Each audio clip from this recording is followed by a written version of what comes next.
রাসূল সাল্লাল্লাহু আলাইহি ওয়াসাল্লাম অত্যন্ত বিচক্ষণতার সাথে নির্বাচন করেছিলেন চারজন সাহাবীকে।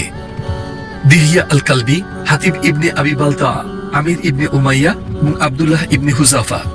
তাদের প্রত্যেকেই রওনা হতে যাচ্ছিলেন হাতে একটি চিঠি নিয়ে। কিন্তু এই চিঠিগুলো কাদের উদ্দেশ্যে লেখা হয়েছিল?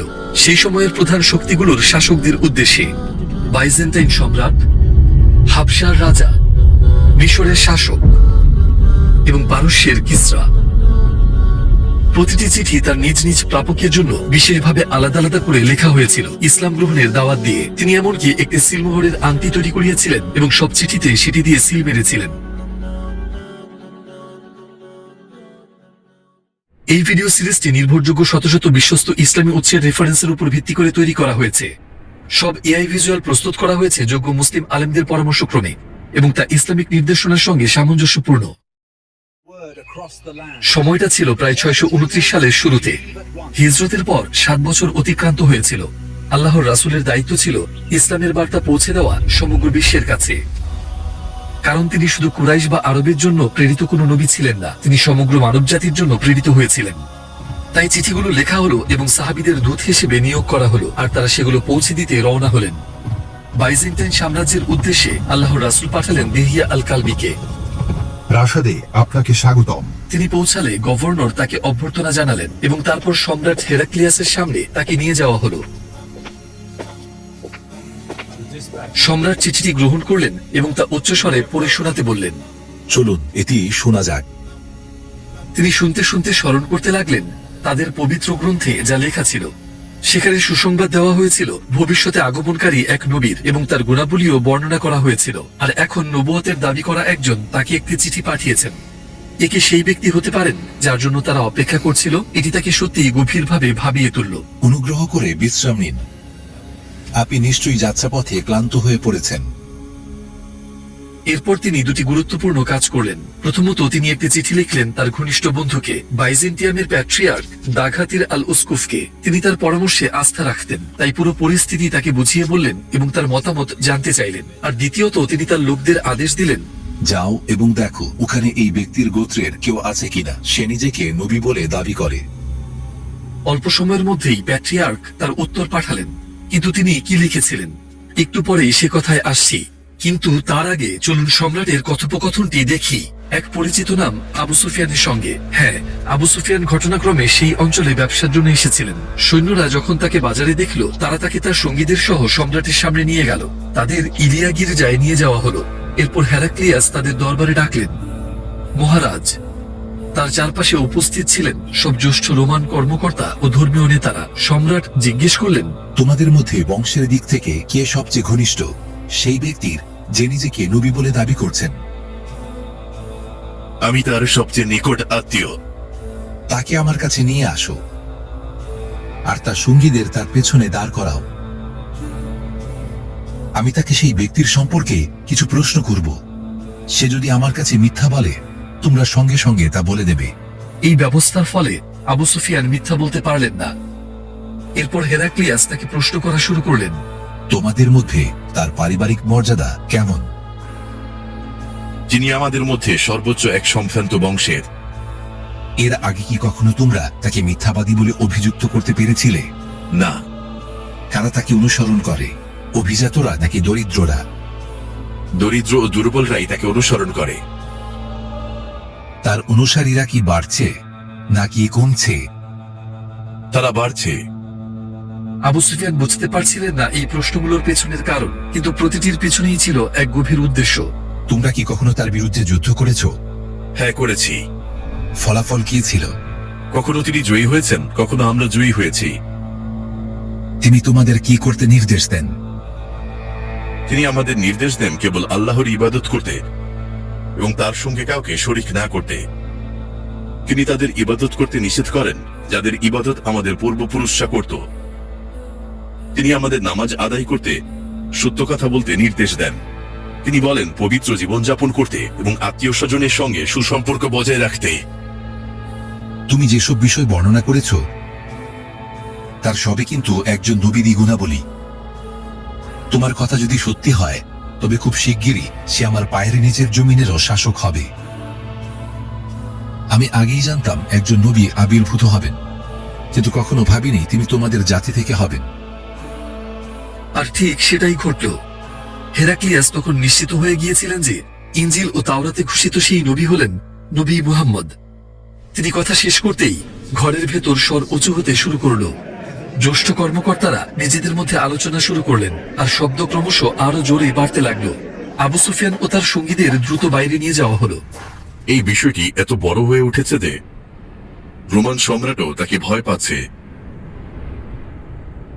হেরাক্লিয়াস পরে ইসলাম গ্রহণ করবেন, কিন্তু তার সিংহাসন টলে যাবে এই ভয়ে তিনি তার ঈমান গোপন রাখবেন।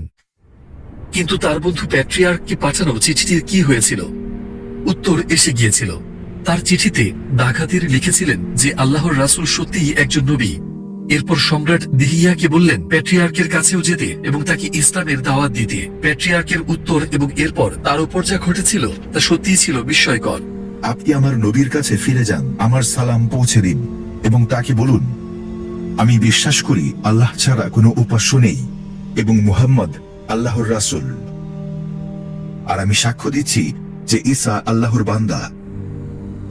এরপর প্যাট্রিয়ার্ক তার কক্ষে গেলেন, কালো পোশাক খুলে ফেললেন এবং পরিধান করলেন তার সাদা আনুষ্ঠানিক বস্ত্র। তিনি তার লাঠি হাতে নিলেন এবং লোকদের সামনে দাঁড়ালেন যারা গির্জায় সমবেত হয়েছিল। এখন সময় কেবল সত্য ঘোষণা করার। হে রোমবাসী, আমরা একটি চিঠি পেয়েছি আহমদ নামক এক নবীর কাছ থেকে। সেখানে তিনি আমাদের আহ্বান জানিয়েছেন মহান আল্লাহর প্রতি ঈমান আনতে। আমি সাক্ষ্য দিচ্ছি যে আল্লাহ ছাড়া কোনো উপাস্য নেই এবং আহমদ তার বান্দা ও রাসূল। এই কথা শুনে জনতা ক্রোধে উন্মত্ত হয়ে উঠল। এ কি করে সম্ভব?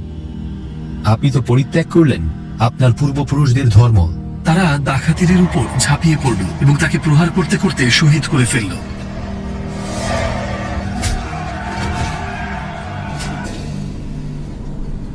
আল্লাহ তার প্রতি রহম করুন।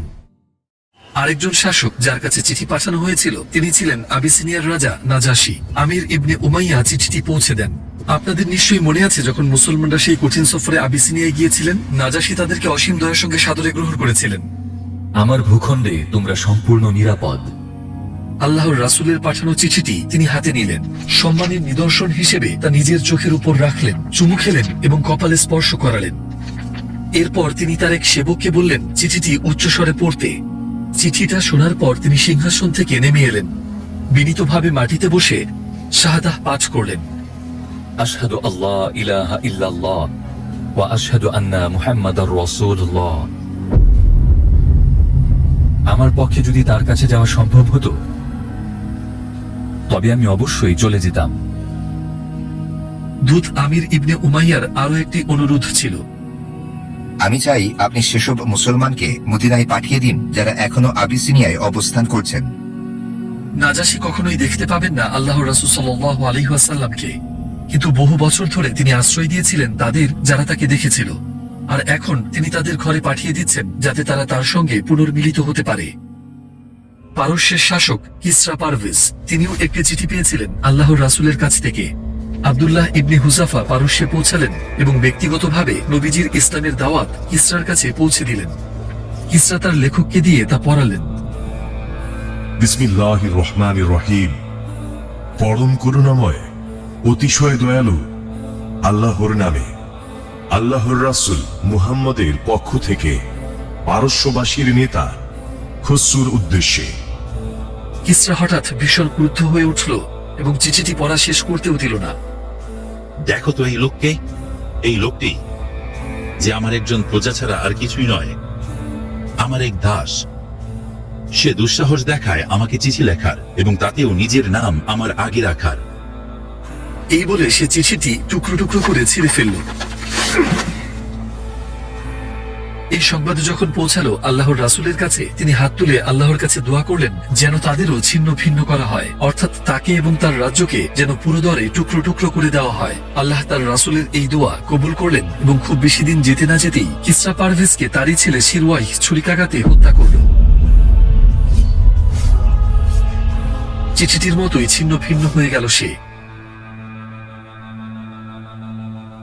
নবীজি সাল্লাল্লাহু আলাইহি ওয়াসাল্লাম তিনি কোন মাসে কোন দিনে নিহত হবে তাও আগেই জানিয়ে দিয়েছিলেন এবং তা ঠিক সেইভাবেই ঘটেছিল।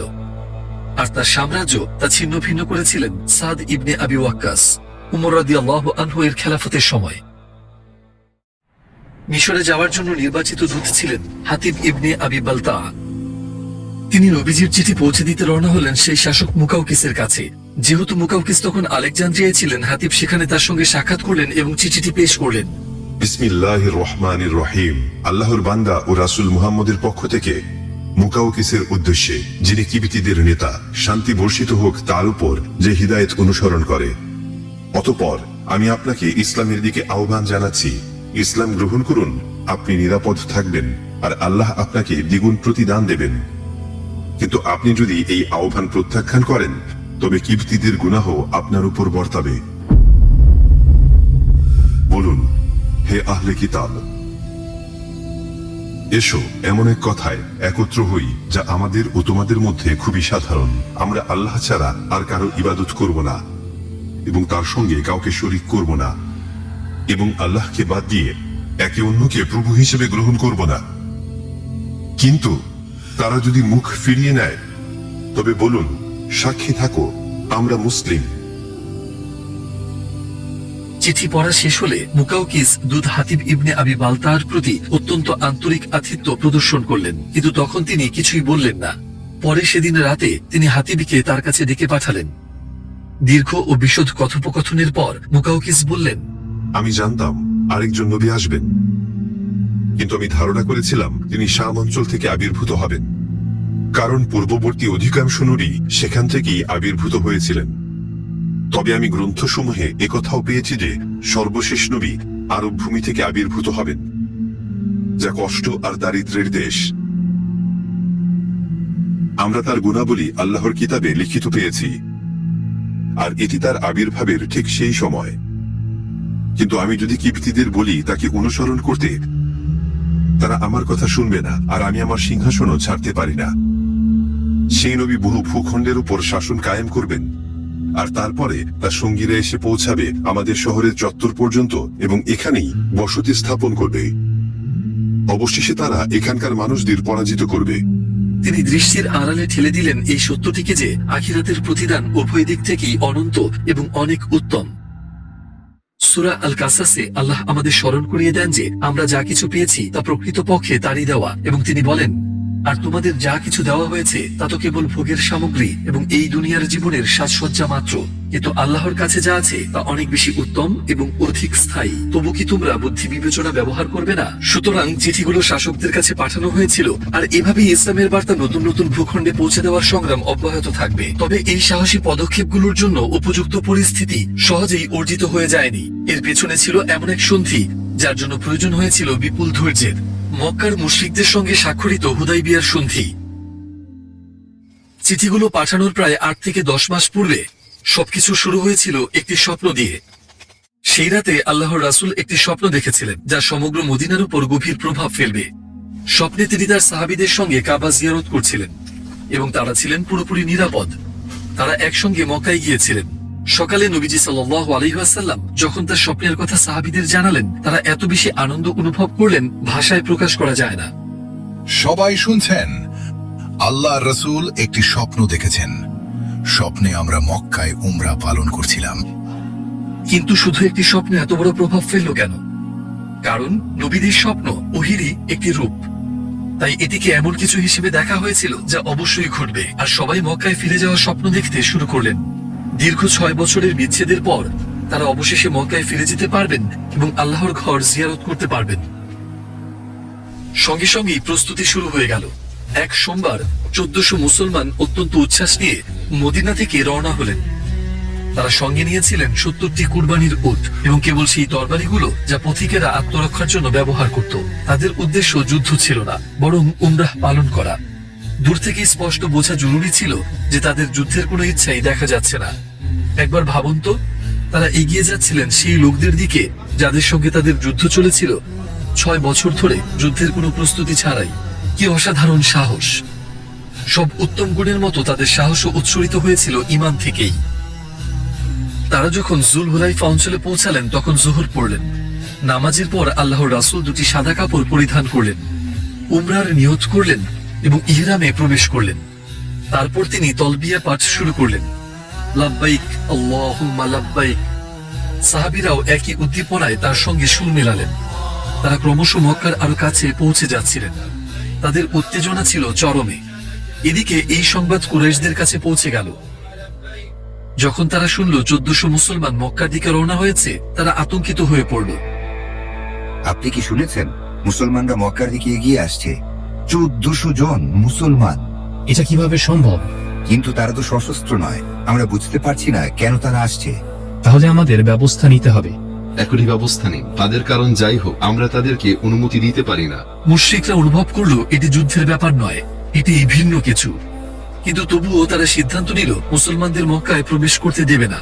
তাই তারা 200 জন অশ্বারোহীর একটি দল গঠন করলো খালিদ ইবনে ওয়ালিদের নেতৃত্বে। যখন আল্লাহর রাসূল জানতে পারলেন কুরাইশদের প্রস্তুতির কথা, তিনি তার পথ পরিবর্তন করলেন। তিনি অন্য এক পথ দিয়ে মক্কায় প্রবেশের পরিকল্পনা করছিলেন, কিন্তু একটি বিষয় তার পথে বাধা হয়ে দাঁড়ালো, তার উট কাসওয়া। মনে আছে, মদিনায় হিজরতের একেবারে শেষে সে একটি মাঠে বসে পড়েছিল এবং আর এগুতে রাজি হয়নি। আর এখন তারা যখন মক্কার সীমানার কাছে পৌঁছালেন, সে আবার বসে পড়ল। তাকে ওঠানোর জন্য যতই চেষ্টা করা হোক না কেন, তারা ব্যর্থ হলেন।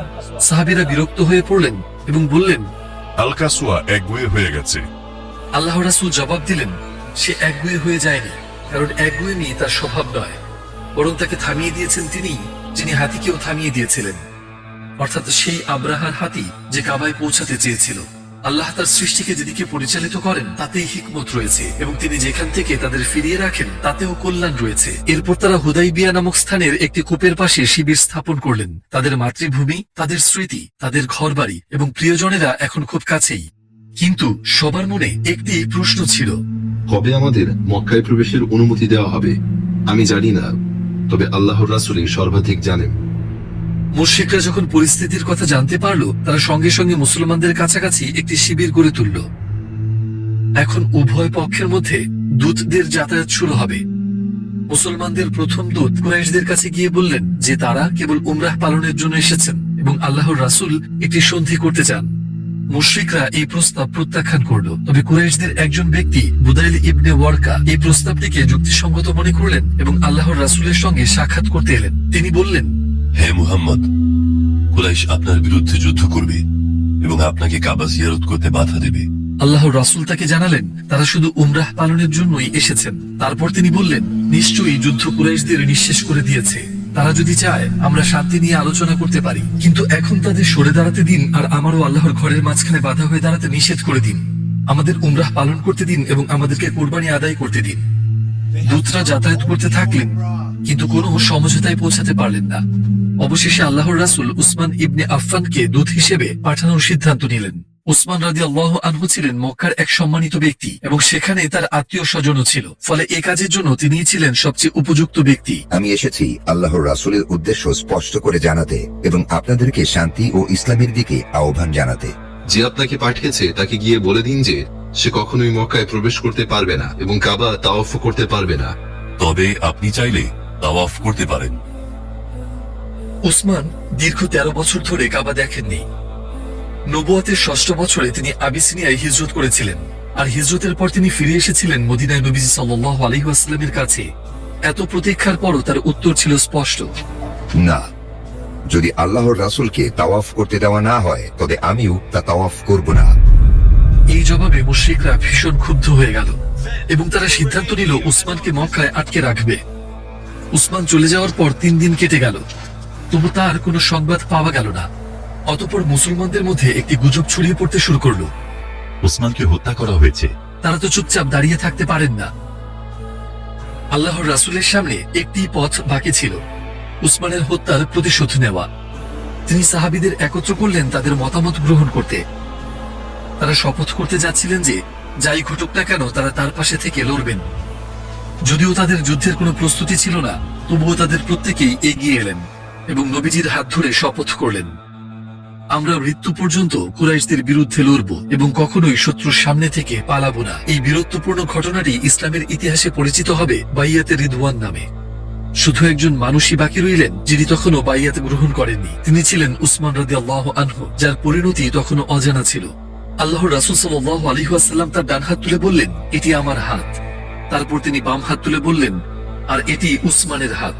এরপর তিনি তার ডান হাত বাম হাতের উপর রাখলেন। এরপর তিনি মুসলমানদের দিকে ফিরে বললেন, তোমরা সাক্ষী থাকো এই বাইয়াত উসমানের পক্ষ থেকে। এতে সাহাবীদের আনন্দ উদ্দীপনা আরো বেড়ে গেল। আমাদের উচিত উসমানকে মুক্ত করা, তাহলে মুহাম্মাদের লোকেরা মক্কায় আক্রমণ করবে। যখন কুরাইশরা শুনল উসমানের প্রতিশোধ নেওয়ার শপথের কথা, তারা ভয় পেয়ে গেল এবং দ্রুত তাকে মুক্ত করে দিল। তার ফিরে আসা সব মুসলমানের জন্য অনেক বড় আনন্দ বয়ে আনলো, বিশেষ করে আল্লাহর রাসূলের জন্য। তাকে জীবিত ও সুস্থ দেখে সবার হৃদয়ে শান্তি ও স্বস্তি নেমে এলো। এই দৃঢ় অবস্থানের মুখোমুখি হয়ে মুশরিকরা পিছু হটতে বাধ্য হলো। তারা শান্তি চুক্তির জন্য সুহাইলকে আল্লাহর রাসূলের কাছে পাঠানোর সিদ্ধান্ত নিল। রাসূলুল্লাহ তাকে দেখে বললেন, যে আসছে সে সুহাইল। এখন তোমাদের ব্যাপার সহজ হয়ে গেল। কুরাইশ যখনই শান্তি চায় তারা সবসময় এই লোকটিকেই পাঠায়। এখন কুরাইশদের চিন্তা শুধু চুক্তি নিয়েই। সুহাইল নবীজি সাল্লাল্লাহু আলাইহি ওয়াসাল্লামের সামনে এসে বললেন, হে মুহাম্মদ, আমি কুরাইশের পক্ষ থেকে আপনার সঙ্গে একটি চুক্তি করতে এসেছি। এটি তো শুরু থেকেই নবীজিরও কাম্য ছিল, তাই তিনি প্রস্তাবটি গ্রহণ করলেন। এরপর আলী রাদিয়াল্লাহু আনহুকে ডাকা হলো লিখে রাখার জন্য চুক্তির শর্তাবলী। রাসূলুল্লাহ তাকে নির্দেশ দিলেন, হে আলী, লিখো বিসমিল্লাহির রহমানির রহিম। সুহাইল সঙ্গে সঙ্গে আপত্তি জানিয়ে বলল, আমি এ বাক্যটি কখনো শুনিনি, আর আর রহমান অর্থও জানি না। আমরা যেটি জানি এবং আমাদের চুক্তিতে ব্যবহার করি তা হলো বিসমিকা আল্লাহুম্মা, অর্থাৎ হে আল্লাহ আপনার নামেই। তার বদলে সেটাই লিখুন। নবীজি সাল্লাল্লাহু আলাইহি ওয়াসাল্লাম বললেন, বিসমিকা আল্লাহুম্মাও ভালো। অতঃপর সেভাবেই তা লেখা হলো। এরপর রাসূলুল্লাহ বললেন, হে আলী, লিখো এগুলো হলো মুহাম্মদ আল্লাহর রাসূল এবং সুহাইল ইবনে আমরের মধ্যকার শান্তি চুক্তির শর্তাবলী। সুহাইল আবারও আপত্তি করল, আল্লাহর কসম, যদি আমরা মানতাম আপনি আল্লাহর রাসূল, তাহলে আমরা আপনাকে কাবা জিয়ারত করতে বাধা দিতাম না, আর আপনার বিরুদ্ধে যুদ্ধ করতাম না। বরং লিখুন মুহাম্মদ ইবনে আব্দুল্লাহ। রাসূলুল্লাহ এটিও মেনে নিয়ে বললেন, হে আলী, এটি মুছে ফেলে মুহাম্মদ ইবনে আব্দুল্লাহ লিখো। আলী হতবাক হয়ে গেলেন। অন্য সাহাবীরাও এমন পরিস্থিতিতে ভীষণভাবে বিচলিত হয়ে উঠলেন। আলী বললেন, আল্লাহর কসম, আমি কখনোই আল্লাহর রাসূল উপাধিটি মুছতে পারি না। আমি নিজে এই কাজ করতে পারবো না। রাসূলুল্লাহ জিজ্ঞেস করলেন, কোথায় এটি লেখা আছে? আলী তা দেখিয়ে দিলে তিনি নিজ হাতে আল্লাহর রাসূল উপাধিটি মুছে দিলেন এবং আলীকে বললেন তার বদলে মুহাম্মদ ইবনে আব্দুল্লাহ লিখতে। বিষয়গুলো ঠিকঠাক এগুচ্ছিল না, কিন্তু চুক্তির প্রথম ধারাতেই সাহাবীরা সত্যিকারের ধাক্কা খেলেন। মুসলমানরা এবছর মক্কায় প্রবেশ না করেই ফিরে যাবে। আগামী বছর তারা উমরাহ পালন করবে, তবে তারা খাপে রাখা তরবারি ছাড়া অন্য কোনো অস্ত্র নিয়ে প্রবেশ করতে পারবে না এবং তাদের অবস্থান শুধু 3 দিনের জন্য সীমাবদ্ধ থাকবে। আল্লাহর রাসূল যখন এতে সম্মতি দিলেন, সাহাবীদের মধ্যে প্রবল হতাশা নেমে এলো। কেন কেউই তা বুঝতে পারছিলেন না। এরপর দ্বিতীয় ধারা লেখা হলো, 2 পক্ষ 10 বছর একে অপরের বিরুদ্ধে যুদ্ধ করবে না। তৃতীয় ধারা, মদিনা থেকে কেউ নিজ ধর্ম ত্যাগ করে মক্কায় ফিরে গেলে তাকে মুসলমানদের কাছে ফেরত দেওয়া হবে না, কিন্তু মক্কা থেকে কেউ মুসলিম হয়ে এলে তাকে কুরাইশদের কাছে ফেরত দিতে হবে। এটি মুসলমানদের জন্য খুবই কঠিন ছিল। সাহাবীরা বললেন, সুবহানাল্লাহ, আমাদের কাছে একজন মুসলিম হয়ে এলে আমরা কিভাবে তাকে মুশরিকদের কাছে ফিরিয়ে দিতে পারি? রাসূলুল্লাহ সাল্লাল্লাহু আলাইহি ওয়াসাল্লাম, যিনি সবকিছুর পরও শান্তি চেয়েছিলেন, জবাব দিলেন, হ্যাঁ, আমাদের ছেড়ে তাদের কাছে কেউ চলে গেলে আল্লাহ তাকে আমাদের থেকে দূরে রাখুন। আর তাদের দিক থেকে যারা আমাদের কাছে আসবে অথচ আমরা ফিরিয়ে দেব, আল্লাহ তো তাদের সবাইকেই জানেন। তিনি অবশ্যই তাদের জন্য স্বস্তি ও মুক্তির পথ সৃষ্টি করবেন। 4, আরব গোত্রগুলো যে পক্ষই চায় তার সঙ্গে মৈত্রী করতে স্বাধীন থাকবে এবং চুক্তি এ ধরনের আরো শর্ত নিয়ে চলতে থাকলো। আর এই কঠিন শর্তগুলোর উপরেও এমন একটি ঘটনা ঘটল যা তাদের হতাশাকে আরো বাড়িয়ে দিল।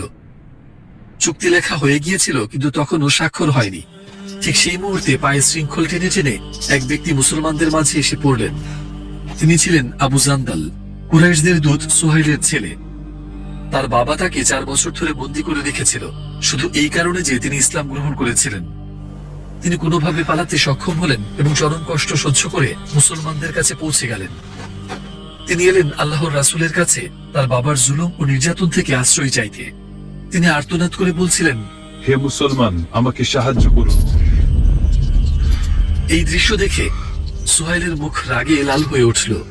সে বলল, হে মুহাম্মদ, এটাই হবে আমাদের চুক্তির একেবারে প্রথম শর্ত।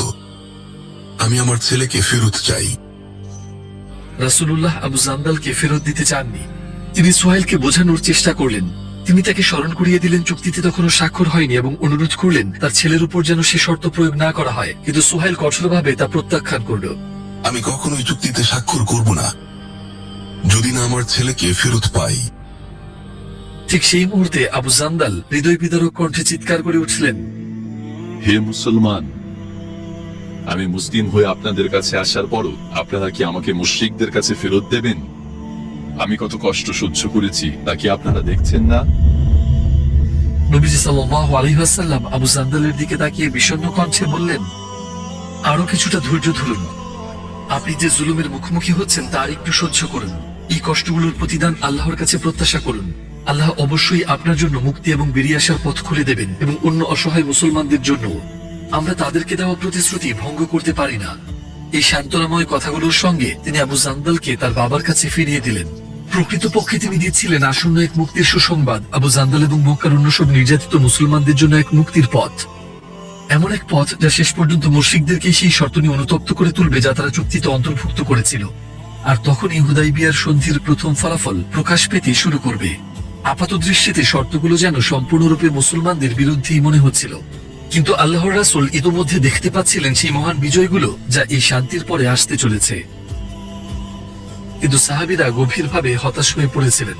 তারা কিছুতেই বুঝতে পারছিলেন না কেন এই কঠিন শর্তগুলো মেনে নেওয়া হলো। সেই দিন পর্যন্ত রাসূলুল্লাহ প্রায় সাহাবীদের সঙ্গে পরামর্শ করতেন এবং তাদের মতামত মনোযোগ দিয়ে শুনতেন। কিন্তু আশ্চর্যের বিষয় ছিল সেদিন তিনি কারোর সঙ্গে পরামর্শ করলেন না। যদিও কেউই তার সিদ্ধান্তের সঙ্গে একমত ছিলেন না, তিনি জানতেন আল্লাহর পরিকল্পনা ভিন্ন এবং কাজটি এভাবেই সম্পন্ন হতে হবে। আর এখন ইহরাম থেকে বেরিয়ে মদিনায় ফিরে যাওয়ার সময় আল্লাহর রাসূল সাহাবীদের নির্দেশ দিলেন মাথা মুন্ডন করতে এবং নিজেদের পশু জবাই করতে। সাধারণত সাহাবীরা তার নির্দেশ পালনে একে অন্যের আগে যেতে চাইতেন, কিন্তু এবার বিষয়টি ছিল পুরোপুরি উল্টো। নবীজি 3 বার নির্দেশ পুনরাবৃত্তি করলেও কেউই দাঁড়ালেন না। রাসূলুল্লাহ সাল্লাল্লাহু আলাইহি ওয়াসাল্লাম কি করবেন বুঝতে পারছিলেন না। তিনি তার স্ত্রী উম্মে সালামার তাঁবুতে গেলেন এবং যা ঘটেছে তা তাকে জানালেন। উম্মে সালামা তাকে একটি পরামর্শ দিলেন। তিনি বললেন, হে আল্লাহর রাসূল, আপনি যদি চান তারা আপনার নির্দেশ অনুসরণ করুক, তবে বাইরে যান আর কাউকে কিছুই বলার দরকার নেই। আপনার পশু জবাই করুন এবং আপনার নাপিতকে মাথা মুন্ডনের জন্য ডাকুন। সাহাবীরা যখন এটি দেখবেন তখন তারাও আপনাকে অনুসরণ করবেন। রাসূলুল্লাহ সাল্লাল্লাহু আলাইহি ওয়াসাল্লাম এই পরামর্শ গ্রহণ করলেন। তিনি নিজের পশু জবাই করলেন এবং মাথা মুন্ডন করালেন। সাহাবীরা যখন এটি দেখলেন তখন তারাও একই কাজ করলেন। একটু পর এক দমকা হাওয়া এলো এবং তাদের কাটা চুল কাবার দিকে উড়িয়ে নিয়ে গেল। সাহাবীরা অনুভব করলেন আল্লাহ যিনি কোনো হাওয়ার ঝাপটাও অকারণে বইতে দেন না, আসলে তাদের সান্ত্বনাই দিচ্ছেন। তাই তারা এটিকে তাদের উদ্দেশ্যকৃত উমরাহ কবুল হওয়ার একটি নিদর্শন হিসেবে গ্রহণ করলেন। আসলে সাহাবীদের এই দেরি অবাধ্যতার কারণে ছিল না, অবশ্যই নয়। তাহলে এর পিছনে কারণ কি ছিল? তারা অপেক্ষা করছিলেন এই আশায় যে হয়তো কোনো ওহী নাজিল হবে এবং নবীজির সিদ্ধান্ত পরিবর্তন করবেন। কারণ তারা এমন ঘটনাও দেখেছেন যেখানে আল্লাহ কুরআনে তার রাসূলকে সতর্ক করেছেন বা সংশোধন করেছেন। তাই তারা কেবল এই ভেবেই কিছুটা থেমেছিলেন যে হয়তো নতুন কোনো ওহী আসতে পারে। কিন্তু নবীজি সাল্লাল্লাহু আলাইহি ওয়াসাল্লাম ইহরাম থেকে বেরিয়ে আসা মাত্রই তারাও ইহরাম থেকে বেরোতে শুরু করলেন। এখন মদিনায় ফিরে যাওয়ার সময়। তারা তাদের যাত্রা শুরু করেছিলেন অপরিসীম আনন্দ নিয়ে, কিন্তু এখন তারা ফিরে যাচ্ছিলেন গভীর বিষণ্ণতায়। তারা ছিলেন উদ্বিগ্ন এবং গভীরভাবে মর্মাহত। তাদের মনোবল পুনরুজ্জীবিত করার জন্য অত্যন্ত জরুরি ছিল কোনো একটা কিছু ঘটা। আর তখনই তাদের রব পাঠালেন সেই সুসংবাদ যার জন্য তারা অধীর আগ্রহে অপেক্ষা করছিল এবং দূর করে দিলেন তাদের সব সংশয় ও হতাশা। হঠাৎই আল্লাহর রাসূলের উপর ওহীর আলামত প্রকাশ পেতে শুরু করল এবং সম্পূর্ণ সূরা আল ফাত একসাথে নাজিল হলো। নিশ্চয়ই আমি আপনাকে এক সুস্পষ্ট বিজয় দান করেছি। নিশ্চয়ই আল্লাহ তার রাসূলের স্বপ্নকে সত্যরূপে বাস্তবায়িত করেছেন। আল্লাহ চাইলে আপনারা অবশ্যই নিরাপদে মসজিদুল হারামে প্রবেশ করবেন, আর অবশ্যই মাথা মুন্ডিত করে এবং চুল ছাটিয়ে ভয়হীন অবস্থায়। তিনি জানতেন যা তোমরা জানতে না, তাই এর আগে তিনি তোমাদের নিকটবর্তী এক বিজয় দান করেছেন। উমর জিজ্ঞেস করলেন, হে আল্লাহর রাসূল, এই চুক্তি কি সত্যি একটি বিজয়? তিনি জবাব দিলেন, হ্যাঁ, আল্লাহর কসম, এটি অবশ্যই একটি বিজয়। এই কথাগুলো সাহাবীদের হৃদয়ে গভীর স্বস্তি এনে দিল। তবে এটি কিভাবে বিজয়ে পরিণত হবে তা তারা সময়ের সঙ্গে সঙ্গেই বুঝতে পারবেন। এখন তাদের করার ছিল কেবল অপেক্ষা আর দেখতে থাকা। দীর্ঘ যাত্রার পর তারা মদিনায় ফিরে এলেন। আল্লাহর রাসূল মক্কার লোকদের সঙ্গে যে চুক্তি করেছিলেন তার একটি ছিল যে 10 বছর যুদ্ধ হবে না। হুদাইবিয়াকে প্রথমে ইসলামের জন্য একটি পরাজয় মনে করা হয়েছিল, কিন্তু বাস্তবে এটি নিয়ে আসতে যাচ্ছিল সম্পূর্ণ অপ্রত্যাশিত সব ফলাফল। এমন ফলাফল যা কুরাইশরা কোনোভাবে কল্পনাও করতে পারেনি, এমনকি মুসলমানরাও কল্পনা করতে পারেনি। শীঘ্রই কুরাইশরা এই চুক্তির জন্য অনুতপ্ত হবে এবং এর একটি শর্ত বাতিল করতে চাইবে। ধাপে ধাপে সবকিছু ঘটতে যাচ্ছিল ঠিক আল্লাহর পরিকল্পনা অনুযায়ী। অপ্রত্যাশিত শত্রু, অপ্রত্যাশিত বিজয়। আপনার মতে কোন বিজয়টি বড়, তরবারির বিজয় নাকি কলমের বিজয়? যদিও তরবারির বিজয় অর্জন করা বেশি কঠিন, তবু কলমের বিজয় অনেক বেশি মহান। আল্লাহ রাসূল সাল্লাল্লাহু আলাইহি ওয়াসাল্লাম এটি জানতেন, আর সেই কারণেই তিনি সেই চুক্তি মেনে নিয়েছিলেন। হুদাইবিয়া ইতিহাসের সবচেয়ে মহান বিজয়গুলোর একটিতে পরিণত হবে যা কলমের মাধ্যমে অর্জিত। অল্প সময়ের মধ্যেই চুক্তির আড়ালে লুকিয়ে থাকা বিজয়ের প্রকৃত বীজগুলো অঙ্কুরিত হতে শুরু করবে। আর তাদের প্রথমজন ছিল আবু বাসির, যিনি মক্কা থেকে মদিনায় পালিয়ে এসেছিলেন। কিন্তু তিনি জানতেন না যে এই পলায়ন শুধু তার নিজের জন্য নয়, বরং আরো বহু মুসলমানের জন্য মুক্তির পথ হয়ে উঠবে। আবু বাসির ছিলেন সাকিফ গোত্রের লোক। তিনি ছিলেন এক সাহসী মানুষ, যিনি তরুণ বয়সেই ইসলাম গ্রহণ করেছিলেন। যখন তিনি আর সহ্য করতে পারছিলেন না মক্কার কঠোর পরিস্থিতি, তখন তিনি পালানোর একটা উপায় বের করলেন এবং মদিনায় ভাইদের সঙ্গে যোগ দিতে রওনা হলেন। কিন্তু মুশরিকদের তাকে যেতে দেওয়ার কোনো ইচ্ছাই ছিল না। 3 দিন পর কুরাইশরা আবু বাসিরকে ফিরিয়ে আনতে 2 জন লোক পাঠালো। তারা আল্লাহর রাসূলের কাছে এসে বলল, আমরা আপনাকে স্মরণ করিয়ে দিচ্ছি আমাদের সঙ্গে আপনার স্বাক্ষরিত চুক্তির কথা। এরপর তারা তাকে ফেরত দেওয়ার দাবি জানালো। চুক্তির কারণে আল্লাহর রাসূলকে আবু বাসিরকে ফিরিয়ে দিতেই হলো।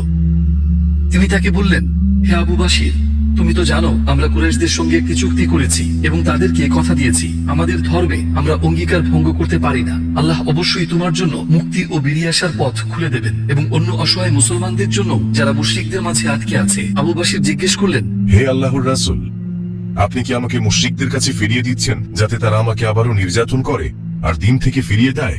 একবার সেই অসহায় অবস্থাটা ভাবুন, কিন্তু কিছুই করার ছিল না।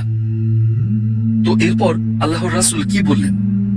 তুমি যাও, আল্লাহ অবশ্যই তোমার এবং তোমার মতো অন্যদের সবার জন্য পথ খুলে দেবেন। এরপর তিনি তাকে আশ্বাসী লোকদের হাতে তুলে দিলেন।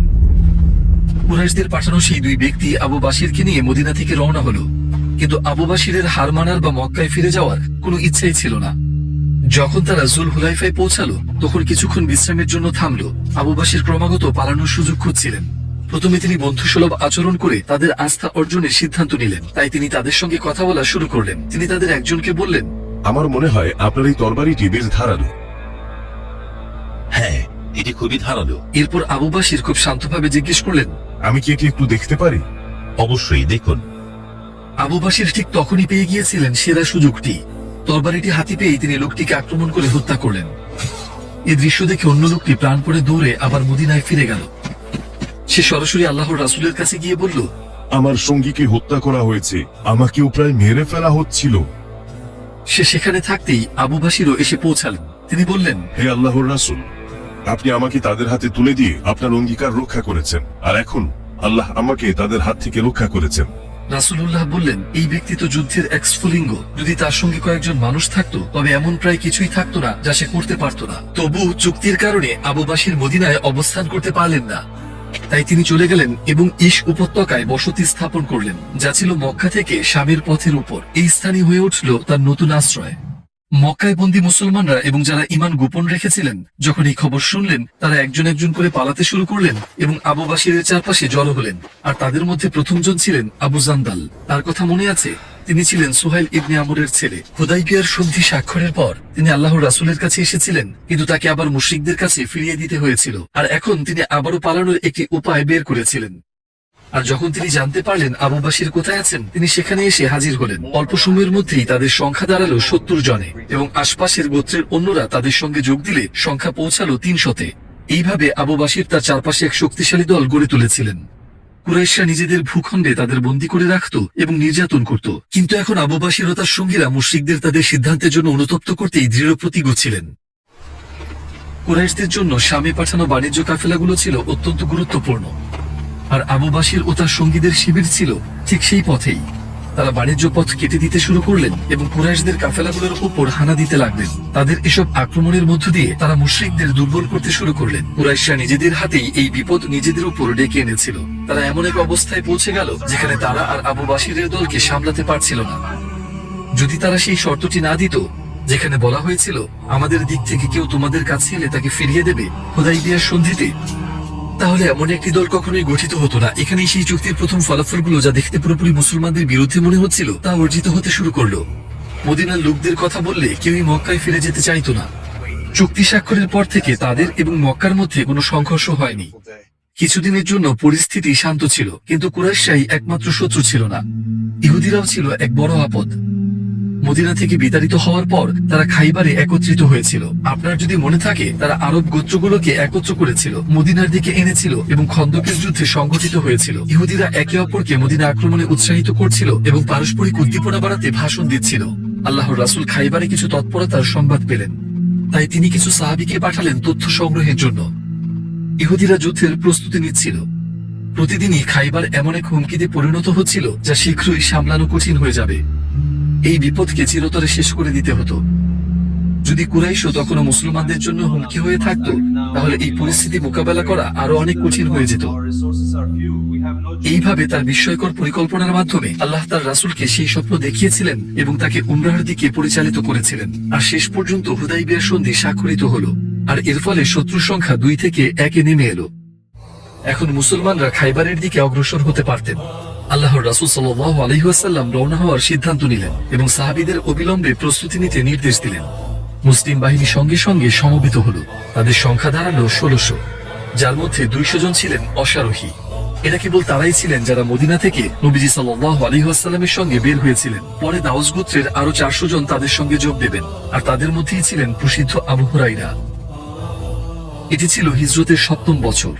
মুসলিম বাহিনীর পতাকা বহন করছিলেন আলী রাদিয়াল্লাহু আনহু, আর উমর রাদিয়াল্লাহু আনহু বাহিনীর ডান দিকের নেতৃত্ব দিচ্ছিলেন। এরপর তারা রাজি নামক এক স্থানে পৌঁছে সেখানে শিবির করলেন। এটি ছিল খাইবার ও গাতাফান এলাকার মধ্যবর্তী একটি কৌশলগত স্থান।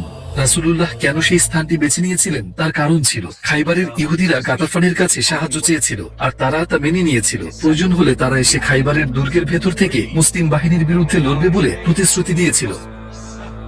নবীজি এই পরিস্থিতির কথা জেনে গিয়েছিলেন, আর এই সহায়তা ঠেকাতে তিনি গাতাফানকে একটি প্রস্তাব দিলেন।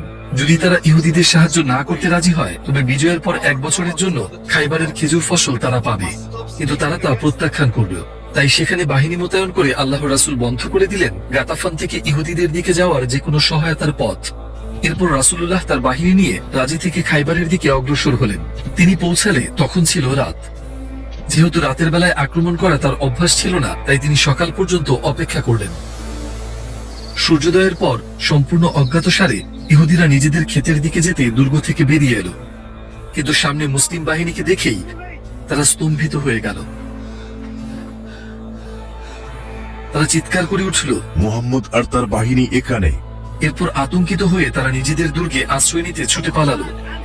তাদের অধিকাংশের কল্পনাতেও ছিল না যে নবীজি সাল্লাল্লাহু আলাইহি ওয়াসাল্লাম তাদের অবরোধ করবেন। অবশ্য তাদের দুর্গ ছিল মজবুত, তাদের লোকসংখ্যা ছিল অনেক, আর অস্ত্র ছিল প্রচুর। তারা মনে করেছিল এমন সুরক্ষিত জায়গাকে রাসূলুল্লাহ কখনো অবরোধ করার সাহস করবেন না, কিন্তু ঘটনা প্রবাহ তাদের কল্পনার মতো মোটেও হলো না। প্রথমে রাসূলুল্লাহ তাদের ইসলাম গ্রহণের আহ্বান জানালেন। তারা যদি তা প্রত্যাখ্যান করে, তবে মুসলমানদের জিজিয়া দিতে হবে। আর তিনি ঘোষণা করলেন, এই 2 পথের একটিতেও যদি শান্তি প্রতিষ্ঠিত না হয়, তবে যুদ্ধ হবে। খাইবারের ইহুদিরা এ নিয়ে নিজেদের মধ্যে আলোচনার জন্য ভেতরে ফিরে গেল, কিন্তু অল্প সময়ের মধ্যেই তারা মুসলমানদের দিকে তীর ছোড়া শুরু করলো। তারা প্রস্তাব প্রত্যাখ্যান করেছিল। সব ইহুদি যোদ্ধা তাদের সবচেয়ে শক্তিশালী দুর্গ নাতাতে জড়ো হলো, আর তারা নিজেদের মালপত্র ও পরিবারগুলোকে অন্য দুর্গগুলোতে সরিয়ে নিল। 10,000 ইহুদি সৈন্য মাত্র 1600 সাহাবীর উপর তীর বৃষ্টি বর্ষণ করছিল।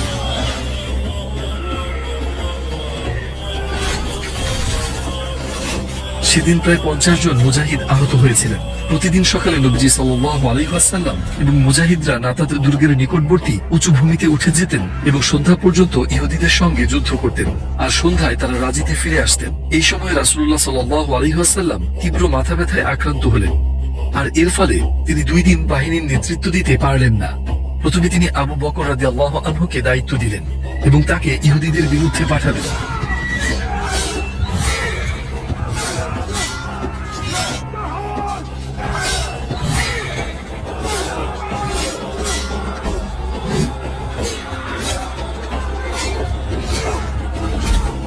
কিন্তু বিজয় অর্জিত হল না।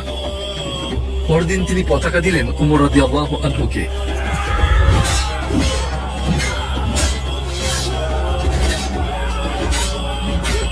কিন্তু বিজয় তার জন্য নির্ধারিত ছিল না। এতে করে ইহুদিদের সাহস আরো বেড়ে গেল, তাই তারা তাদের দরজা খুলে দিল এবং মুখোমুখি লড়াই শুরু করলো। এভাবেই যুদ্ধ চলতে থাকলো সন্ধ্যা পর্যন্ত। কিন্তু মুসলমানরা যতই চেষ্টা করুক না কেন, তারা কোনো ভালো ফল অর্জন করতে পারলেন না। অবরোধের একদিন আল্লাহর রাসূল বললেন, আগামীকাল আমি এই পতাকা এমন একজনের হাতে দেব যাকে আল্লাহ ও তার রাসূল ভালোবাসেন, আর সেও ভালোবাসে আল্লাহ ও তার রাসূলকে। আল্লাহ তার মাধ্যমে বিজয় দান করবেন। সাহাবীদের মধ্যে কৌতূহলের ঢেউ ছড়িয়ে পড়ল। সবাই ভাবতে শুরু করলো, এই সম্মান কাকে দেওয়া হবে? অবশ্যই এমন প্রশংসা পেতে কে না চাইবে। ডজন ডজন সাহাবী সে রাতটি কাটালেন এই আশা ও আকাঙ্ক্ষা নিয়ে। উমর রাদিয়াল্লাহু আনহু পরে বলতেন, সেদিনের মতো নেতৃত্ব পাওয়ার আকাঙ্ক্ষা আমি আর কখনো করিনি। ফজরের নামাজের পর রাসূলুল্লাহ সাল্লাল্লাহু আলাইহি ওয়াসাল্লাম পতাকাটি আনার নির্দেশ দিলেন। সব চোখ নিবদ্ধ ছিল তার হাতে থাকা পতাকার দিকে। সব কান অপেক্ষা করছিল তিনি কি বলবেন তা শোনার জন্য। আল্লাহর রাসূল জিজ্ঞেস করলেন, আলী কোথায়? বিজয়ী এখন স্পষ্ট হয়ে গেল, কিন্তু সে সময় আলীর চোখে প্রচন্ড ব্যথা ছিল, আর তখন তিনি চোখও খুলতে পারছিলেন না। সাহাবীরা বললেন, হে আল্লাহর রাসূল, তার চোখে খুব ব্যথা। তবু এর মধ্যেও রাসূলুল্লাহ সাল্লাল্লাহু আলাইহি ওয়াসাল্লাম বললেন, তবুও তাকে ডাকো, তাকে আসতে বলো। খবর পেয়ে আলী সাহাবীদের সহায়তায় নবীজির কাছে এসে পৌঁছালেন। রাসূলুল্লাহ যখন আল্লাহর কাছে দোয়া করলেন, তার যন্ত্রণাদায়ক চোখ তাৎক্ষণিকভাবে ভালো হয়ে গেল। সেদিন থেকে আলী আর কখনো চোখের ব্যথায় কষ্ট পাননি। রাসূলুল্লাহ এই দোয়াটিও করেছিলেন, হে আল্লাহ, তার থেকে গরম ও ঠান্ডার কষ্ট দূর করে দিন। আলী রাদিয়াল্লাহু আনহু পরে বলেছিলেন, সেদিন থেকে আমি আর কখনো গরম বা ঠান্ডায় কষ্ট পাইনি। তাকে প্রায়ই দেখা যেত গ্রীষ্মে শীতের পোশাক পরতে এবং শীতে গ্রীষ্মের পোশাক পরতে। আল্লাহর রাসূল পতাকাটি আলীর হাতে তুলে দিলেন এবং তাকে একটি বর্ম পরিয়ে দিলেন। এরপর তিনি নির্দেশ দিলেন, আল্লাহ আপনাকে বিজয় না দেওয়া পর্যন্ত যুদ্ধ করুন এবং পেছনে ফিরবেন না। আলী পতাকাটি নিয়ে সামনে অগ্রসর হলেন। কিছু দূর যাওয়ার পর তিনি নবীজি সাল্লাল্লাহু আলাইহি ওয়াসাল্লামকে জিজ্ঞেস করলেন, হে আল্লাহর রাসূল, আমি তাদের বিরুদ্ধে কোন উদ্দেশ্যে যুদ্ধ করব? উত্তর ছিল স্পষ্ট, তাদের বিরুদ্ধে যুদ্ধ করুন যতক্ষণ না তারা সাক্ষ্য দেয় যে আল্লাহ ছাড়া কোনো উপাস্য নেই এবং মুহাম্মদ আল্লাহর রাসূল। শান্তভাবে অগ্রসর হন যতক্ষণ না তাদের দুর্গের কাছে পৌঁছান। তারপর তাদের ইসলাম গ্রহণের দাওয়াত দিন। তারা যদি গ্রহণ করে তবে তাদের কর্তব্যগুলো জানিয়ে দিন। আল্লাহর কসম, আপনার মাধ্যমে যদি একজন মানুষও আল্লাহর পথে আসে তবে তা আপনার জন্য লাল উটের পাল পাওয়ার চেয়েও উত্তম, অর্থাৎ সবচেয়ে মূল্যবান সম্পদের চেয়েও উত্তম। এই কথাগুলো আরো স্পষ্ট করল ইসলামী বিজয়গুলোর প্রকৃত উদ্দেশ্য।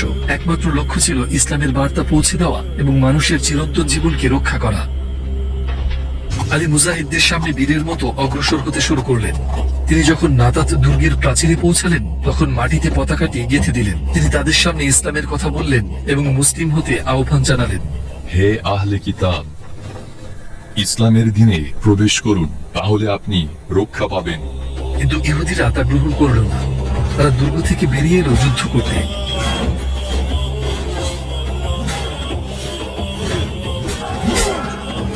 ঠিক সেই সময় একটি উচ্চকণ্ঠ ধ্বনি শোনা গেল, আমি সেই ব্যক্তি যে গর্জনকারী সিংহকেও তরবারি ও বর্ষা দিয়ে নামিয়ে আনি। সবাই কণ্ঠস্বরের দিকে ফিরে তাকালো, আর তারা যা দেখলো তা ছিল এক ভয়ঙ্কর ভীতিপথ যোদ্ধা, যে পড়েছিল 2 স্তরের বর্ম এবং হাতে ছিল 2টি তরবারি। সে ছিল মারহাব, যে খাইবারের ইহুদিদের মধ্যে সবচেয়ে সাহসী বলে পরিচিত ছিল। সে শুনেছিল তার ভাই নিহত হয়েছে, তাই সে তার সৈন্যদের নিয়ে দুর্গ থেকে বেরিয়ে এলো। সে মুসলমানদের মনে ভয় ঢুকাতে চাইছিল এবং লড়াই করার জন্য কাউকে খুঁজছিল। তারপর আরেকটি কণ্ঠ শোনা গেল, আমি সেই জন যাকে তার মা হায়দান নাম দিয়েছেন। আমি অরণ্যের মহিমান্বিত সিংহদের মতো।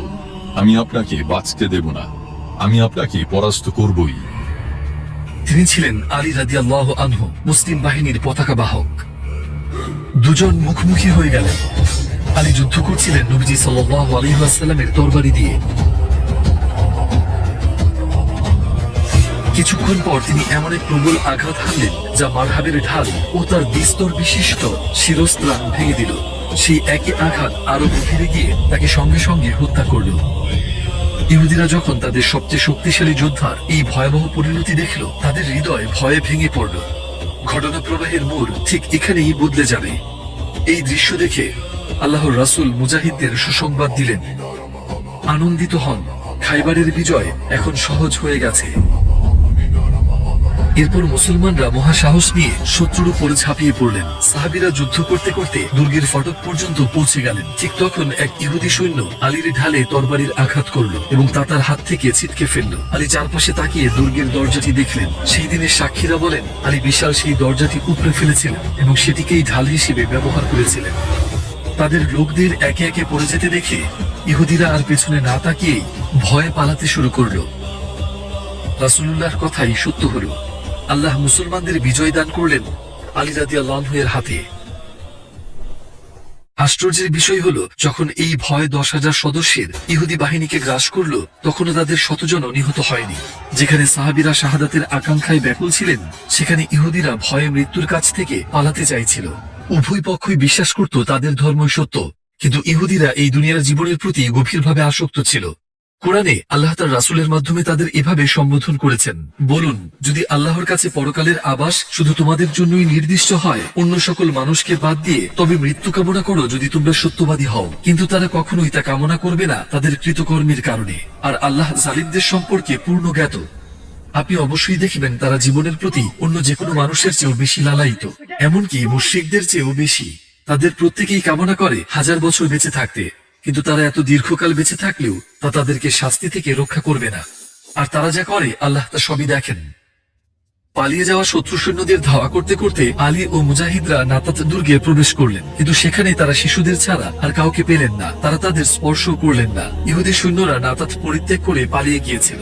এরপর মুজাহিদরা নাইম দুর্গের দিকে এগিয়ে গেলেন এবং সেটিও জয় করলেন। এরপর সাদ ইবনে মুয়াজ দুর্গ আত্মসমর্পণ করল। দীর্ঘ অবরোধের সময় একে একে দুর্গগুলো পতন হতে দেখে ইহুদিদের সামনে শান্তি চাওয়া ছাড়া আর কোনো উপায় রইল না। আসলে যদিও এমন অনুরোধের জন্য তখন অনেক দেরি হয়ে গিয়েছিল, তবু আল্লাহর রাসূল তা গ্রহণ করলেন।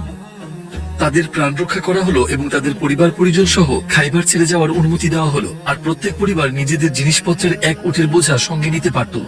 তারা যখন চলে যাওয়ার প্রস্তুতি নিচ্ছিল, তখন তারা আল্লাহর রাসূলের কাছে এলো একটি প্রস্তাব নিয়ে। হে আবুল কাসিম, আপনার লোকেরা এই ভূমির সঙ্গে পরিচিত নয়, আর আমরা জানি কিভাবে সর্বোত্তম ফসল ফলাতে হয়। আমাদের মধ্যে ফসল ভাগাভাগির একটি চুক্তি করা যায় না? রাসূলুল্লাহ ও সাহাবীরা খাইবারে স্থায়ীভাবে থাকতে পারতেন না। এছাড়া ওই জমির দেখভাল করা তাদের পক্ষে সম্ভব ছিল না। এই কারণে নবীজি সাল্লাল্লাহু আলাইহি ওয়াসাল্লাম তাদের প্রস্তাব গ্রহণ করলেন এবং ইহুদিদের খাইবারে থাকতে অনুমতি দিলেন, প্রতি বছর ফসলের অর্ধেক ভাগ দেওয়ার শর্তে। তবে নবীজি সাল্লাল্লাহু আলাইহি ওয়াসাল্লাম যখন ইচ্ছা এই চুক্তি বাতিল করতে পারতেন, কারণ ভবিষ্যতে তারা কি করতে পারে তা নিশ্চিত ছিল না। এই শর্তটি রাখা হয়েছিল তাদেরকে অন্যায় কিছু করা থেকে বিরত রাখতে। প্রতি বছর ফসল কাটার সময় আল্লাহর রাসূল আব্দুল্লাহ ইবনে রাওয়াহাকে খাইবারে পাঠাতেন। আব্দুল্লাহ ফসলকে সমান 2 ভাগে ভাগ করতেন, তারপর ইহুদিদের পছন্দের অধিকার দিতেন এবং বলতেন, আপনারা যে অর্ধেকটি চান সেটিই নিন। এই ন্যায়পরায়ণতা দেখে ইহুদিরা বলতো, এই ন্যায় বিচারই আসমান ও জমিনকে স্থির করে রেখেছে। তবুও তারা এই চুক্তির প্রতি বিশ্বস্ত ছিল মাত্র 12 বছরের মতো। উমর রাদিয়াল্লাহু আনহুর খেলাফতের সময় তারা গোলযোগ সৃষ্টি করল এবং চুক্তি ভঙ্গ করল। অতঃপর তাদের খাইবার থেকে বহিষ্কার করা হলো। খাইবার এখন বিজিত এবং চুক্তিও সম্পন্ন হয়েছে। আল্লাহর রাসূল সাল্লাল্লাহু আলাইহি ওয়াসাল্লাম সাহাবীদের নিয়ে বিশ্রাম নিতে গিয়েছিলেন, কিন্তু যায়নাব নামের এক ইহুদি নারী একটি বিশ্বাসঘাতক পরিকল্পনা করল। সে আল্লাহর রাসূলকে বিষ প্রয়োগের চেষ্টা করবে। সে একটি ভেড়া রসদ করে তার প্রতিটি অংশে শক্তিশালী বিষ মাখিয়ে দিল। তারপর সে তা নিয়ে এলো। সাহাবীরা সবাই একসঙ্গে বসে খেতে শুরু করলেন। আল্লাহর রাসূল ভেড়ার কাঁধের অংশ থেকে এক টুকরো নিলেন, বিসমিল্লাহির রহমানির রহিম বললেন এবং মুখে দিলেন। কিন্তু স্বাদ লাগা মাত্রই তিনি সঙ্গে সঙ্গে তা বের করে বললেন, তোমরা হাত সরিয়ে নাও, এই গোশত আমাকে জানিয়েছে এতে বিষ রয়েছে। সাহাবীরা দ্রুত খাবার থেকে নিজেদের হাত সরিয়ে নিলেন, কিন্তু তাদের একজন ইতোমধ্যেই গোশতের একটি টুকরো গিলে ফেলেছিলেন। বিশর ইবনে বারা বেগুনি বর্ণ ধারণ করলেন এবং শহীদ হয়ে গেলেন। যে নারী এ কাজ করেছিল সেই জাইনাব ধরা পড়ল এবং তাকে নবীজির সামনে আনা হলো। রাসূলুল্লাহ জিজ্ঞেস করলেন সে কেন এমন করেছে। সে জবাব দিল, আমি মনে মনে বলেছিলাম যদি তিনি সত্যিই নবী হন তবে আল্লাহ তাকে জানিয়ে দেবেন, আর যদি তিনি নবী না হন তবে এই বিষ তাকে হত্যা করবে আর আমরা তার থেকে রেহাই পাবো। রাসূলুল্লাহ সবসময় ব্যক্তিগতভাবে তার প্রতি করা অন্যায় ক্ষমা করে দিতেন। এক বর্ণনা অনুযায়ী তিনি ওই নারীকে ক্ষমা করে দিয়েছিলেন, আরেক বর্ণনা অনুযায়ী তাকে হত্যা করা হয়েছিল। আলেমগণ ঘটনাটি এভাবে ব্যাখ্যা করেছেন, রাসূলুল্লাহ তাকে ক্ষমা করেছিলেন তার নিজের প্রতি করা অপরাধের জন্য, কিন্তু যেহেতু বিশর শহীদ হয়েছিলেন তিনি সিদ্ধান্তটি তার পরিবারের উপর ছেড়ে দিলেন, আর তারা কিসাসের অধিকার প্রয়োগের সিদ্ধান্ত নিলেন এবং সেই নারীকে মৃত্যুদণ্ড দেওয়া হয়। নবীজি সাল্লাল্লাহু আলাইহি ওয়াসাল্লাম তখনও খাইবারেই ছিলেন। তখন এমন একটি ঘটনা ঘটল যা তাকে অপরিসীম আনন্দ দিল। জাফর ইবনে আবি তালিবের নেতৃত্বে আবিসিনিয়ায় হিজরতকারী মুসলমানরা এসে পৌঁছালেন। আপনার যদি মনে থাকে আল্লাহর রাসূল নাজাশিকে বলেছিলেন তাদের ফেরত পাঠাতে। আল্লাহর রাসূল এতটাই আনন্দিত হলেন যে তিনি বললেন, এই দুই বিষয়ের কোনটিতে আমি বেশি আনন্দিত হব তা আমি বুঝতেই পারছি না, খাইবারের বিজয়ে নাকি জাফরের আগমনে। আপনার সঙ্গে লেনদেন করতে পেরে আমি আনন্দিত। খাইবার বিজয়ের ফলে মদিনা ভরে গেল প্রাচুর্য ও বরকতে। আপনার সঙ্গে লেনদেন করতে পেরে আমি আনন্দিত। কিন্তু মক্কায় অবস্থা ছিল একেবারে উল্টো। এক ভয়াবহ দুর্ভিক্ষ দেখা দিয়েছিল এবং প্রতিদিন তারা আরো দরিদ্র হয়ে পড়ছিল। আমরা প্রায় পৌঁছে গেছি। এরা ছিল সেই লোকেরা যারা বছরের পর বছর সাহাবীদের নির্যাতন করেছিল, তাদের ঘরবাড়ি থেকে বের করে দিয়েছিল এবং তাদের এমন অনাহারে রেখেছিল যে তারা পেটে পাথর বেঁধে রাখতে বাধ্য হয়েছিল। আর এখন তারা নিজেরাই পড়েছিল এই অসহায় অবস্থায়। কুরআনে আল্লাহ তার রাসূলকে বলেছিলেন, আর আমি আপনাকে সমস্ত জগতের জন্য রহমত হিসেবেই পাঠিয়েছি। রাসূলুল্লাহর হৃদয় এতটাই করুণায় পূর্ণ ছিল যে তিনি সহ্য করতে পারলেন না তার আত্মীয় কুরাইশদের এই অবস্থা। তাই তিনি মক্কায় পাঠালেন প্রচুর খাদ্য ও রসদ। তিনি তার শত্রুদের প্রতিও দয়া প্রদর্শন করেছিলেন। যদিও কিছু মুশরিক এই সাহায্য গ্রহণ করতে চায়নি, আবু সুফিয়ান এই রসদগুলো নিলেন এবং সেগুলো গরিবদের মধ্যে বন্টন করলেন। তিনি বললেন, আমার ভাতিজা এটি পাঠিয়েছে, আল্লাহ তাকে উত্তম প্রতিদান দিন। উপহারের মধ্যে আবু সুফিয়ানের জন্য মদিনার খেজুরও ছিল। নবীজির পক্ষ থেকে আত্মীয়দের প্রতি এই সহায়তা তাদের অন্তরে ঈমানের বীজ বপন করে দিয়েছিল, আর সময়ের সঙ্গে সঙ্গে এই বীজ অঙ্কুরিত হবে এবং শিকড় গেড়ে বসবে। হুদাইবিয়ার সন্ধির পর 1 বছর কেটে গিয়েছিল, আর বহু প্রতীক্ষিত দিনটি অবশেষে এসে পৌঁছালো। এবার ছিল উমরাতুল কাজা আদায়ের সময়। আপনার যদি মনে থাকে সাহাবীদের মক্কায় প্রবেশ না করেই ফিরে আসতে হয়েছিল, কাবা শরীফটিও না দেখে। যে উমরাহ তারা সেদিন আদায় করতে পারেননি, এবার তাই সম্পন্ন হবে। দীর্ঘ 7 বছর পর তারা অবশেষে আবার মিলিত হবেন নিজেদের মাতৃভূমির সঙ্গে এবং কাবা তাওয়াফ করবেন। আল্লাহর রাসূল তার সাহাবীদের উমরাহের জন্য প্রস্তুতি নিতে বললেন। সব প্রস্তুতি সম্পন্ন হলে রাসূলুল্লাহ 2000 সাহাবী নিয়ে মক্কার উদ্দেশ্যে রওনা হলেন এবং সঙ্গে ছিল 70টি কোরবানির উট। রাসূলুল্লাহ যখন জুল হুলাইফায় পৌঁছালেন, যা মদিনা থেকে প্রায় 10 কিলোমিটার দূরে, তিনি ইহরামে প্রবেশ করলেন। এরপর সাহাবীরাও তা অনুসরণ করলেন, আর সবাই তখন সাদা পোশাকে সজ্জিত ছিলেন এবং এক উচ্চ সমবেত কণ্ঠে তারা সবাই তালবিয়া পাঠ শুরু করলেন। লা শারীকা লাক লাব্বাইক আল্লাহুম্মা লাব্বাইক লাব্বাইক আল্লাহুম্মা লাব্বাইক লাব্বাইক লা শারীকা লাক লাব্বাইক। কুরাইশের নেতারা মক্কা ছেড়ে পাহাড়ে উঠে গিয়েছিল যাতে তারা না দেখতে পায় নবীজি ও সাহাবীদের এই আনন্দময় দৃশ্য। তারা কিছুতেই সহ্য করতে পারছিল না কাবাকে ইসলামের কেন্দ্ররূপে দেখতে। আল্লাহর রাসূল তার উট কাসওয়ার পিঠে মক্কায় প্রবেশ করলেন, আর সাহাবীরা ছিলেন তার অনুসরণে। কিছু মুশরিক পুরুষ, নারী ও শিশুদের নিয়ে দারুন নাদওয়া থেকে তাদের দৃশ্য দেখছিল।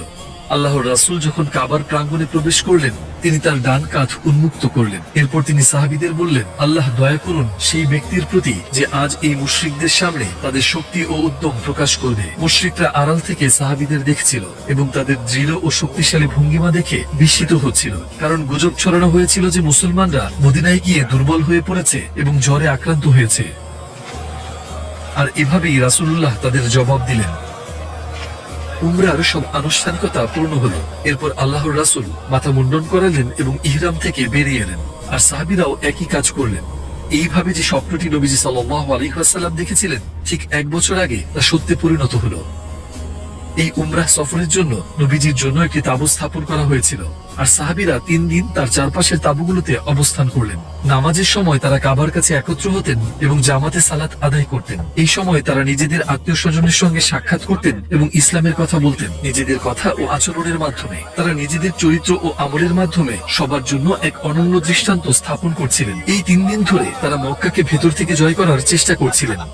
কুরাইশদের বহু মানুষের অন্তরে তাদের পুরনো বন্ধুদের প্রতি ঘৃণা, রাগ এবং পক্ষপাত ধীরে ধীরে দূর হতে শুরু করেছিল। সবাই মনে মনে আকাঙ্ক্ষা করছিল কোন পুরনো বন্ধুর সঙ্গে উষ্ণ একটি আলাপের। বস্তুগত তরবারিগুলো খাপে ঢুকে পড়েছিল, আর বেরিয়ে এসেছিল কোরআনের আত্মিক তরবারি। শান্তি শুরু হওয়ার পর থেকে জিহাদ পরিচালনা করছিল সেই তরবারিটি, আর তা যেন কার্যকর হচ্ছিল। আবারও কুরাইশ তাদের বিশ্বাসের সবকিছু নিয়ে প্রশ্ন তুলতে শুরু করলো এবং ইসলামের প্রতি তাদের একগুঁয়েমিও নড়বড়ে হয়ে গেল। স্মরণীয় 3টি দিন কেটে গেল এবং এবার বিদায় নেওয়ার পালা। রাসূলুল্লাহ সাল্লাল্লাহু আলাইহি ওয়াসাল্লামের নির্দেশে সকলেই ফিরতি সফরের প্রস্তুতি নিলেন। নিজ নিজ জিনিসপত্র গুছিয়ে মদিনার উদ্দেশ্যে রওনা হলেন। সেই বিদায় কতটা বেদনাদায়ক ছিল তা কল্পনা করাও ছিল সত্যিই কঠিন। তবে বিচ্ছেদের কষ্ট শুধু তাদেরই ছিল না। আবু বাসির ইশ উপত্যকায় বাসা গেড়েছিলেন 1 বা 2 বছর আগে। এই সময়ে তার দল মক্কাবাসীদের যে ক্ষতি করেছিল তা মুশরিকদের পুরোপুরি ক্লান্ত করে তুলেছিল। তারা বুঝতে পারলো এভাবে তারা মুসলমানদের থামাতে পারবে না। আর তাছাড়া মদিনা থেকে একজনও মক্কায় ফিরে যায়নি এই বলে যে আমি ইসলাম ছেড়ে দিয়েছি। অতএব এই শর্তে তাদের কোনো লাভই হয়নি। সেই সময় তারা নিজেদের ব্যাপারে খুবই আত্মবিশ্বাসী ছিল, কিন্তু যেমন সবারই একটি পরিকল্পনা থাকে, আল্লাহরও নিজস্ব পরিকল্পনা ছিল। কুরাইশরা বুঝতে পারছিল না এখন তারা কি করবে। তাই তারা একটি চিঠি সহ এক দূত পাঠালো আল্লাহর রাসূলের কাছে। সেখানে লেখা ছিল, আল্লাহর দোহাই এবং আমাদের আত্মীয়তার সম্পর্কের খাতিরে অনুগ্রহ করে আবু বাসির ও তার সঙ্গীদের কাছে সংবাদ পাঠান যে এখন থেকে যারা আপনাদের কাছে মদিনায় আসবে সে নিরাপদ থাকবে, তাকে আর ফেরত পাঠানো হবে না। রাসূলুল্লাহ এই অনুরোধ গ্রহণ করলেন এবং আবু বাসিরকে একটি চিঠি পাঠালেন, তাকে ও তার সঙ্গীদের মদিনায় আসার আমন্ত্রণ জানিয়ে। কিন্তু সেই সময় আবু বাসির মারাত্মক অসুস্থ ছিলেন। নবীজির চিঠি যখন তার কাছে পৌঁছালো, তিনি তখন শেষ নিঃশ্বাস গুনছিলেন। তার চোখ অশ্রুতে ভরে উঠল। কাপা হাতে তিনি চিঠিটি নিলেন এবং তা নিজের মুখমণ্ডল ও চোখের সঙ্গে স্পর্শ করালেন। তিনি গভীর আকাঙ্ক্ষায় পূর্ণ ছিলেন আল্লাহর রাসূলের সঙ্গে মিলিত হওয়ার জন্য। কিন্তু চিঠিটি পুরো পড়া শেষ করার আগেই তিনি ইন্তেকাল করলেন। রাসূলুল্লাহর সঙ্গে তার সাক্ষাৎ আর হলো না। সযত্নে তোলা রইল জান্নাত পর্যন্ত। তিনি মক্কা থেকে পালিয়েছিলেন শুধু নিজের দিন পালনের জন্য। তিনি এই দুনিয়ায় নিজের দায়িত্ব পালন করেছিলেন এবং রওনা হয়েছিলেন নিজের প্রকৃত ঘরের দিকে, আখিরাতের দিকে। আবু জান্দাল ও অন্যান্য মুসলমানরা তার জানাজার নামাজ পড়লেন এবং তাকে দাফন করলেন। এরপর তারা সেখানে একটি মসজিদ নির্মাণ করলেন যাতে তার কবর বিস্তৃত না হয়। এরপর আবু জান্দাল ও তার সঙ্গীরা মদিনায় নবীজির কাছে চলে এলেন। হুদাইবিয়ার সন্ধি সম্পর্কে আয়াতে কি বলা হয়েছিল? এক সুস্পষ্ট বিজয়, এবং তা সত্যিই তাই ছিল। কিন্তু এটি তো ছিল কেবল শুরু। কুরাইশরা একজন একজন করে তাদের লোকবল হারাতে থাকবে। তাদের সবচেয়ে শক্তিশালী মানুষগুলো, যারা ছিল তাদের চিন্তারও বাইরে, ইসলামের কাতারে যোগ দেবে। হুদাইবিয়া ছিল এক মহাবিজয়ের চাবিকাঠি, আর সেই নামগুলোই হয়ে উঠবে পরবর্তী অসংখ্য বিজয়ের চাবি। এবং অবশেষে সেই বরকতময় দিন ঘনিয়ে এলো। মক্কা মুক্ত হবে, বছরের পর বছর আকাঙ্ক্ষার অবসান ঘটবে, আর মক্কার মুসলমানরা নিজেদের ঘরে ফিরে যাবে। আপনি কি প্রস্তুত ইসলামের অন্যতম শ্রেষ্ঠ বিজয় প্রত্যক্ষ করতে? অসংখ্য আবেগময় দৃশ্য নিয়ে মক্কা বিজয় আমাদের অপেক্ষায় আছে পরবর্তী পর্বে। সঙ্গেই থাকুন।